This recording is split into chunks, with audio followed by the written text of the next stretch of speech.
Okay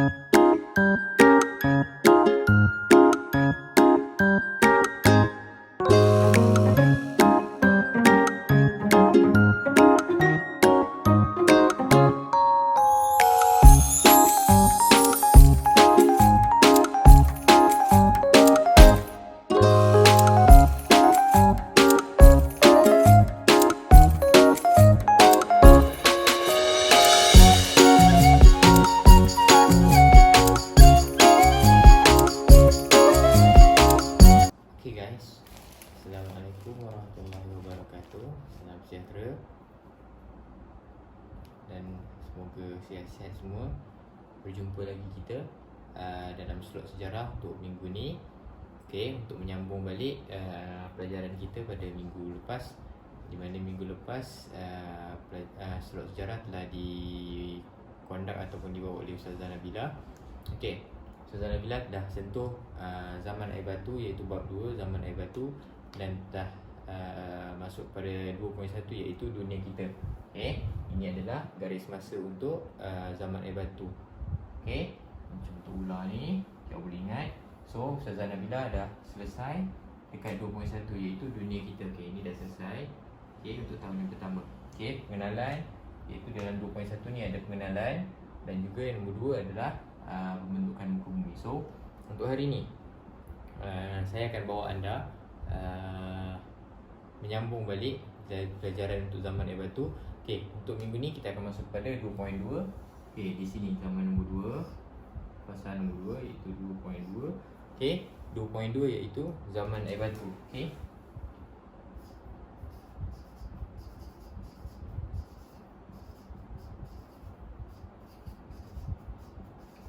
zaman air batu. Okey, seperti yang awak tahu, awak boleh rujuk buku teks digital awak pada muka surat 30. Okey, zaman air batu ialah antara zaman yang terpenting yang beri kesan kepada perubahan bentuk fizikal bumi seperti yang ada pada zaman ini, iaitu zaman air batu. Okey, zaman terpenting dia, antara zaman terpenting adalah zaman air batu. Okey, zaman air batu adalah garis masa geologi yang menunjukkan suhu bumi menurun. Okey, air batu, nama pun air batu, sejuk. So suhu dia menurun lah, suhu dia rendah. Okey, suhu bumi menurun pada tahap membeku dalam jangka masa yang lama. So kalau awak tengok cerita kartun, awak boleh buka cerita Ice Age. Ice Age ada Ice Age 1, Ice Age 2, Ice Age 3. Okay, itulah antara haiwan-haiwan yang ada, yang dikatakan ada pada zaman air batu dulu. Okay, sebahagian besar bumi di bahagian kutub utara dan kutub selatan diliputi oleh air batu tebal yang dikenali sebagai lapisan ais. Lapisan ais ini juga menyebabkan kawasan air batu menjadi luas dari kawasan kutub dan pergunungan. Maksudnya pergunungan semua beku lah, beku menjadi beku, diliputi oleh ais yang tebal dan yang besar, dan kawasan tu suhunya sangat-sangat rendah. Okey, zaman air batu ni kita tengok pada, okey, yang pertama adalah, okey,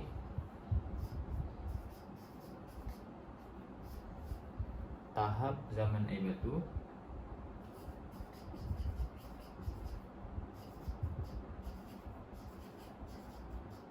Kita akan tengok dua ni. Okay, dan yang kedua iaitu pembentukan fizikal bumi.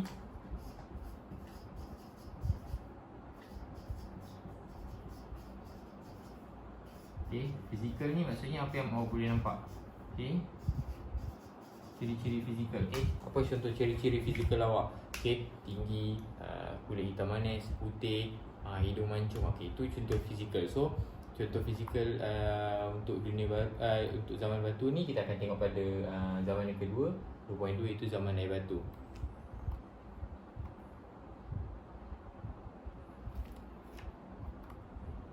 Okey.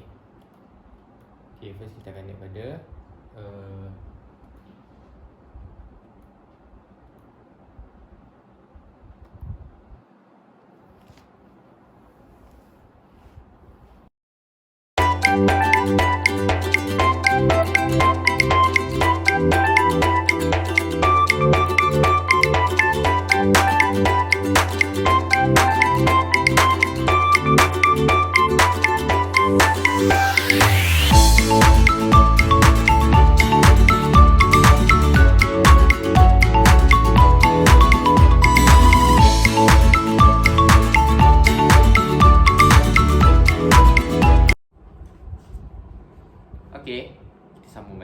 Okey.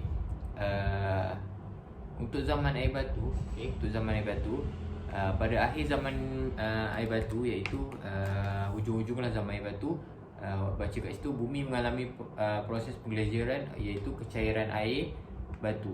Okey. Terdapat sekurang-kurangnya 3 tahap berlakunya glacier. Tahap pertama iaitu 900 hingga 600 juta tahun. Tahap kedua 250 hingga 880,000 juta tahun. Dan tahap ketiga ialah 10,000 juta tahun. Okay. So dia punya ni macam ni. Okay. Awak tengok sini. Okay. Ni tahap glacier. Okay. Dia panggil pengglaciaran. Okay. Okay, pengglaciaran dia 3. Okay. Tahap pertama dan tahap kedua. Okay, dan tahap kedua. Sorry. Okay, ini tahap pertama. Ini tahap kedua.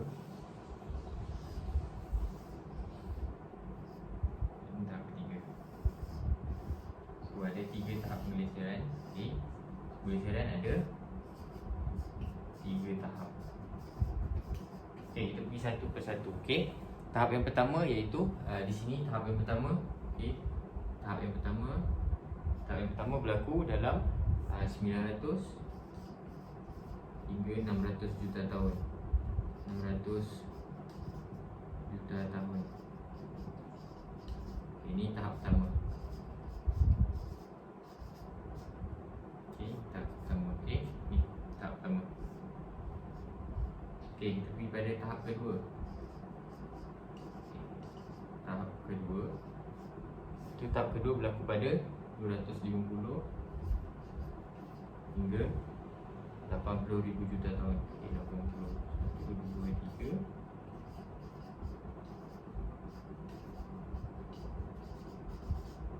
Okay, sini tahap kedua.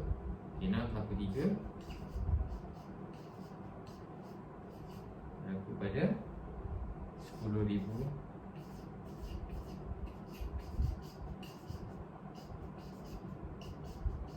Ini kita panggil pengglaciaran. Okay, pengglaciaran. Okay, apa itu pengglaciaran? Okay, apa itu pengglaciaran? Iaitu kecairan air. Okay, pengglaciaran ni itu kecairan air batu, maksud dia. Okay, maksud dia kat sini. Maksud sini kecairan air batu. So ada 3 tahap lah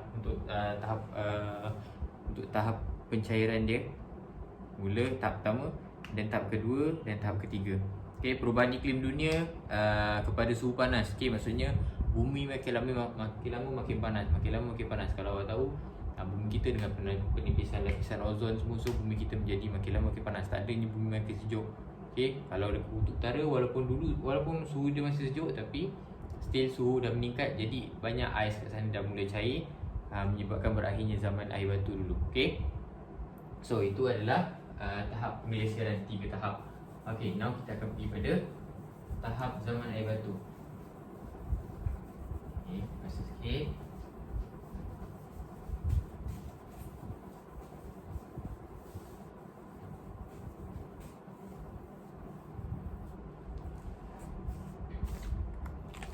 Alright, tahap zaman air batu, kita akan pergi pada 4 tahap zaman air batu. Iaitu yang pertama Miocene, and then Pliocene, Pleistocene dan zaman Holocene. Okay, kita akan pergi pada satu persatu pada tahap zaman air batu. Okay, kita akan pergi pada tahap zaman air batu. Alright. Okay, so kita akan pergi pada tahap yang pertama, iaitu zaman yang pertama. Zaman apa? Zaman Miocene. Okay, apa itu zaman Miocene? Okay, zaman Miocene ni dia punya ciri adalah berlaku antara 23 hingga 5 juta tahun yang dahulu. Okay, berlaku pada antara 23 hingga 5 juta tahun dahulu. Alright, yang kedua. Okay, yang kedua pula adalah gunung ganang terbentuk secara fizikal. Okay. Gunung ganang terbentuk secara fizikal. Okay, fizikal ni yang kita nampak lah, yang kita nampak sekali gunung-gunung ganang dia. And then mamalia berkembang di bumi.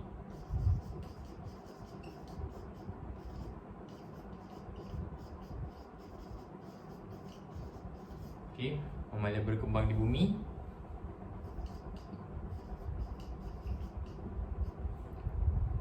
Begitu juga hidupan laut dan air. Okay, begitu juga kan hidupan laut dan air. Okay, so binatang-binatang yang di dalam laut lah.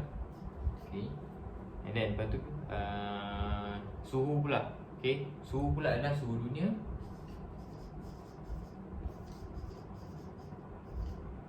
panas dan kering. Alright, ini adalah tahap yang pertama, iaitu zaman Miocene. Okay, dia berlaku antara 23 hingga 5 juta tahun. Gunung ganang terbentuk secara fizikal, mamalia berkembang di bumi, begitu juga hidupan laut dan air. Lepas tu suhu dia panas dan kering. Okay, itu kalau awak baca ciri-ciri. Okay, nanti kalau keluar soalan, tengok berlaku antara 23 hingga 5 juta tahun dulu. So automatik dia akan kita akan ingat okay, zaman Miocene. Okay, ataupun ada penyataan gunung ganang terbentuk secara fizikal. Okay, itu zaman Miocene. Okay, now kita akan dapat tahap kedua.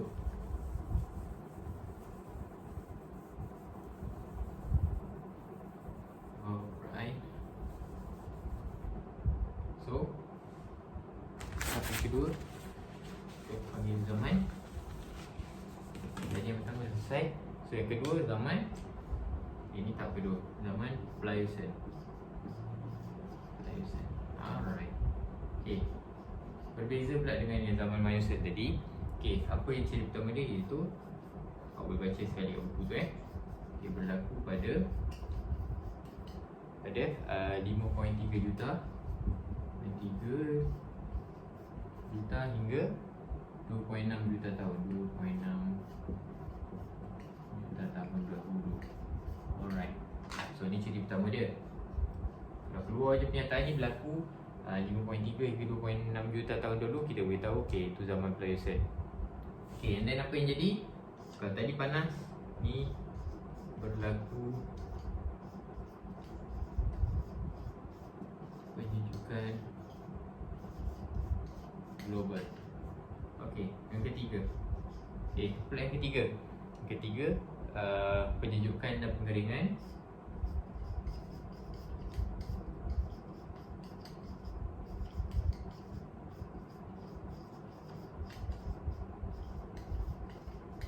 Okay, penyejukan dan pengeringan alam sekitar global.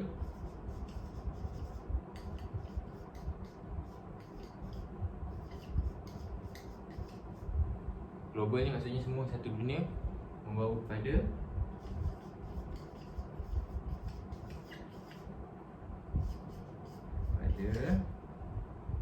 penyebaran besar padang rumput dan savana. Okey, ada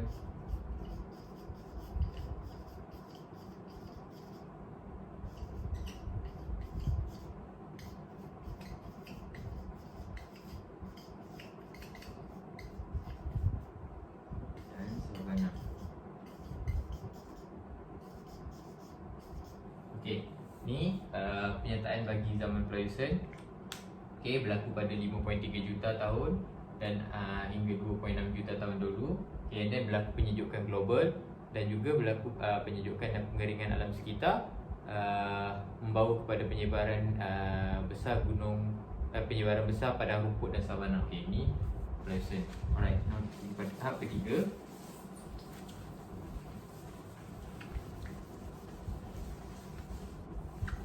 Okay, Malaysia. Okay, saya cakap tadi Miocene dah, Pliocene dah, and then Pleistocene. Okay. Bukan Pleistocene Pleistocene. Okay, apa dia zaman ni? Okay, ni berlaku antara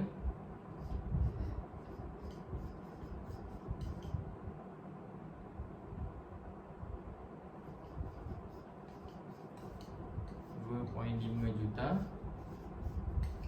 hingga 10,000 tahun. Alright. Okay, yang kedua ialah glasier utama berlaku sebanyak 11 kali. Okay.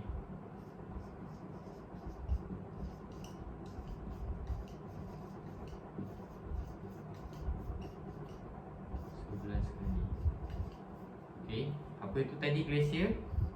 Glasier ni adalah pencairan ais, pencairan air batu. Okay, then kita ada apa? Manusia tahu cara membuat api.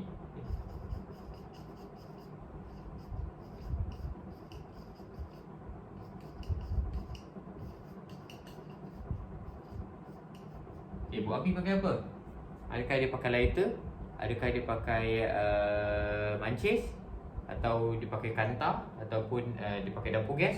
Okay, itu tak mungkin lah. So dia adalah cara untuk buat api zaman dahulu, sama ada pakai batu atau pakai gesek kayu tu. Okay, kalau awak tak tahu, nanti awak boleh google cara atau tengok kat YouTube cara orang primitif atau orang zaman dulu buat api. Okay, and then last sekali, manusia sampai ke Australia.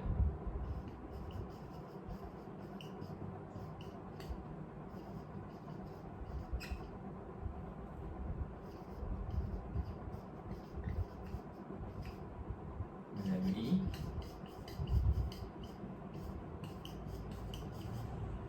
jalan darat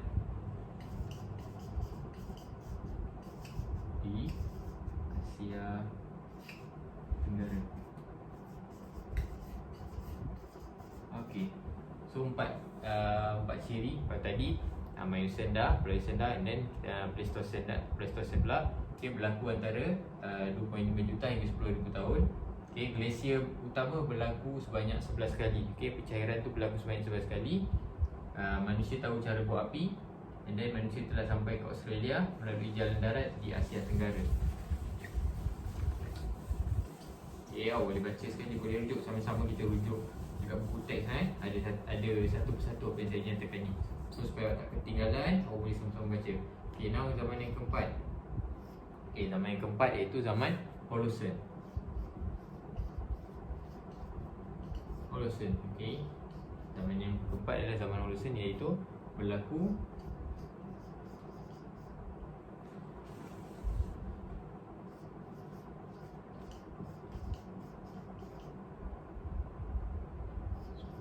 tahun dahulu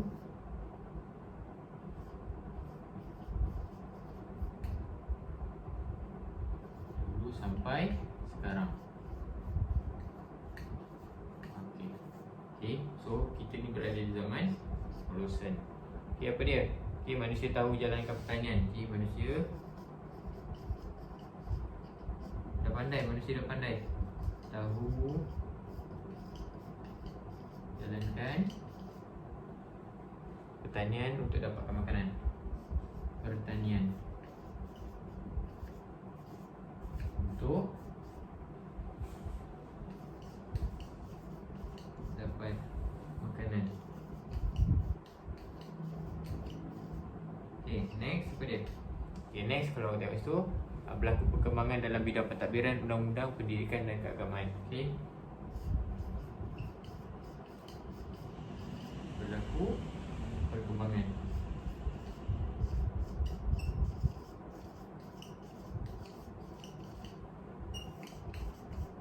dalam bidang pentadbiran,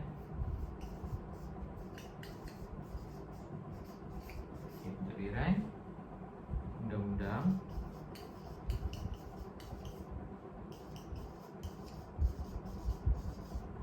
pendidikan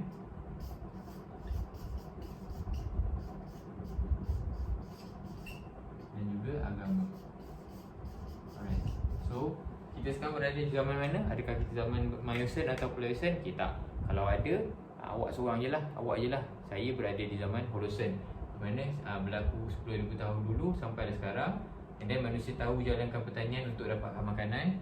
Dan berlaku juga perkembangan dalam pentadbiran, undang-undang, pendidikan dan juga keagamaan.